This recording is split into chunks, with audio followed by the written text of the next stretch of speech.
Okay, so today's been an interesting day with respect to Bitcoin.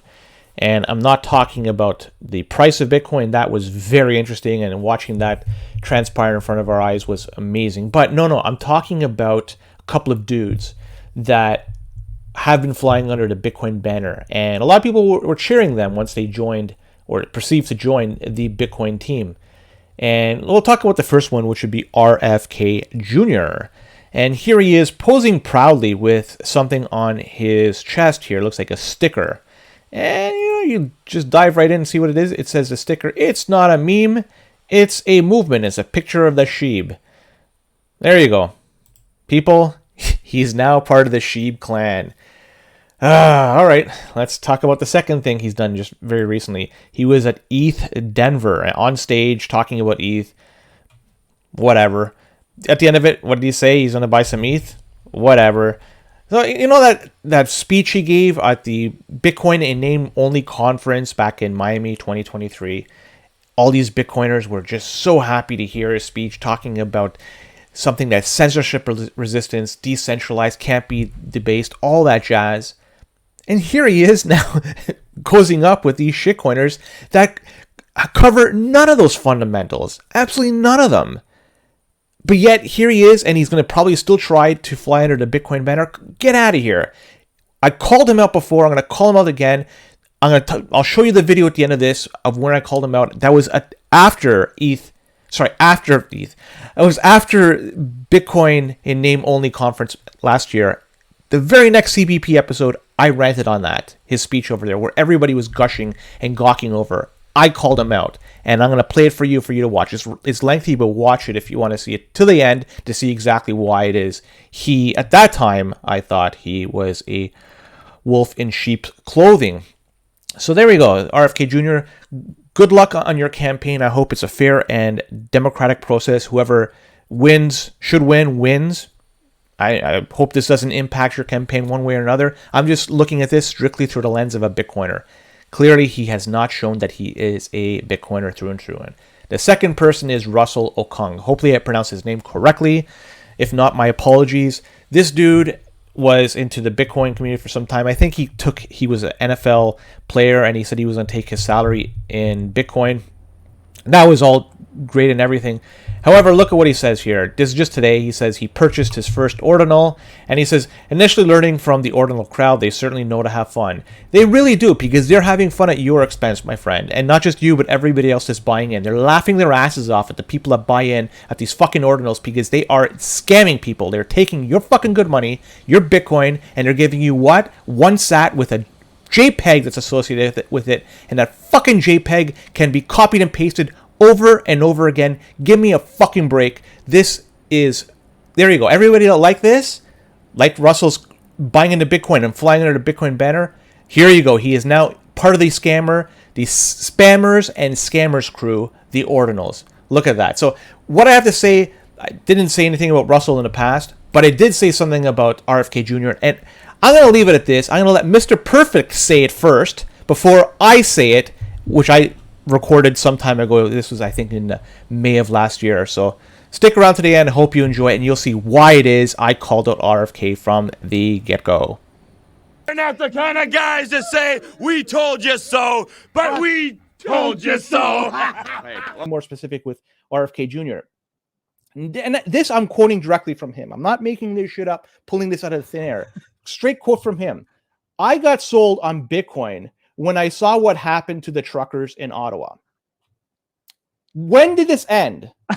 February 20th, 2022. I'd scoured fucking Google. Now, granted, I may have missed something, but I've scoured not one mention of Bitcoin before April 2023, which happens to coincide when he wanted to submit his intention to run for president. So you're talking a 12-month, 12-month period, 12, 13, 14-month period of time.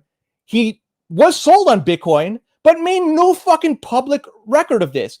Now, he is a prominent member of society, right? He's part of the Kennedy clan, has political aspirations, obviously. He does that.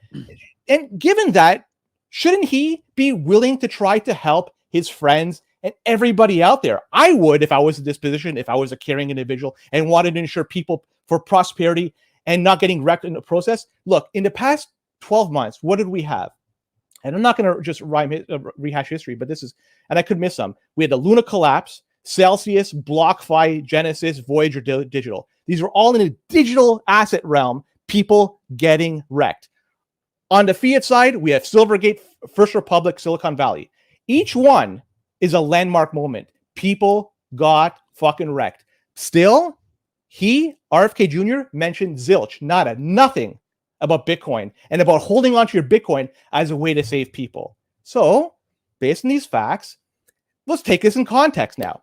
The trucker situation, it clicked in his head. Okay, May 2022, the CPI, starting from then, every month, 8.6%, 9.1%, 8.5%, 8.3%, 8.2%, and so forth.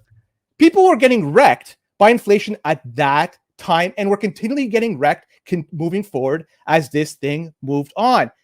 Still, no mention of buying and holding on to Bitcoin, yet people got wrecked. Okay, so because of that, I call bullshit on the trucker story. Absolute bullshit. He had ample opportunity to bring up Bitcoin. This guy's a Johnny come lately with respect to Bitcoin, or a Robert come lately in this case. But really, I'm looking at what this is. It's really whichever way the winds are blowing. And I'm going to rhyme off some people. Eric Adams, paycheck in Bitcoin, claimed New York City would be, quote, the crypto empire. I'm going to quote somebody in the show. Wasn't me. Bitcoin guy during the campaign, he was a fraud. Okay, I'll take that. Pierre Poliev went on Breed Love Show, talked about reading the Bitcoin standard, it being hard money, you name it. Fuck, he even bought a shawarma with Bitcoin. I was there. I saw it with my own eyes. Now, won't even acknowledge Bitcoin if you bring it up. Why? Because he has aspirations to become prime minister. Miami Mayor Suarez, Francis Suarez. Miami coin, enough said. Tampa Mayor Jane Castor, she converted her paycheck into Bitcoin. Hasn't mentioned Bitcoin since September 22. 6, 7, 8 months later, nothing about fucking Bitcoin. Okay. Central African Republic, whoever the president is. Sango coin. I'm going to leave it at that. So the list, I could go on and on. Sure, it's not all bad. There are some good. Bukele, he's in this realm, he's the saint. He's the best of the lot. Maybe Lummis. Lummis is very good, although she has a little bit of a spotty record, because there was the one bill she proposed, it's not really totally Bitcoin related. But you know what? For the most part, I'm going to give her a pass because I think in her heart she's a Bitcoiner. Ted Cruz asked the right questions, maybe a Bitcoiner, but really this list is small. Like, it's so many more garbage than not. And so how can we guarantee that RFK won't become like the majority of the people that I mentioned? And his speech, he had 6 points in his speech. The 6 points are, and I'm going to rhyme them off. The guaranteed the right to own Bitcoin. We could do that now. The guaranteed the right to run a node. Could do that now. Ensure the right to use electricity as you choose. As an end user, an individual, we could do that now. Granted, businesses may pay 30% more. I'm talking about Bitcoin miners. But you know what? Bitcoin miners are going to be agile businesses. As an individual, it does not impact me. Number 4, ensure U.S. Remains a global hub of Bitcoin. Okay, maybe that's decent. States seem to be taking the lead on this, but I'll give a pass on that. Number 5, we'll recognize that Bitcoin is not a security, but a class in its own. The SEC confirmed it. The CFTC confirmed it. This shit, it's not up for debate. This is set in stone. Number 6, we'll consider parting Ross Ulbricht. Now, I don't want to get into this. I wasn't there. Nobody here was there. At least I believe nobody was here. So what actually happened, what he actually did, it's up for debate.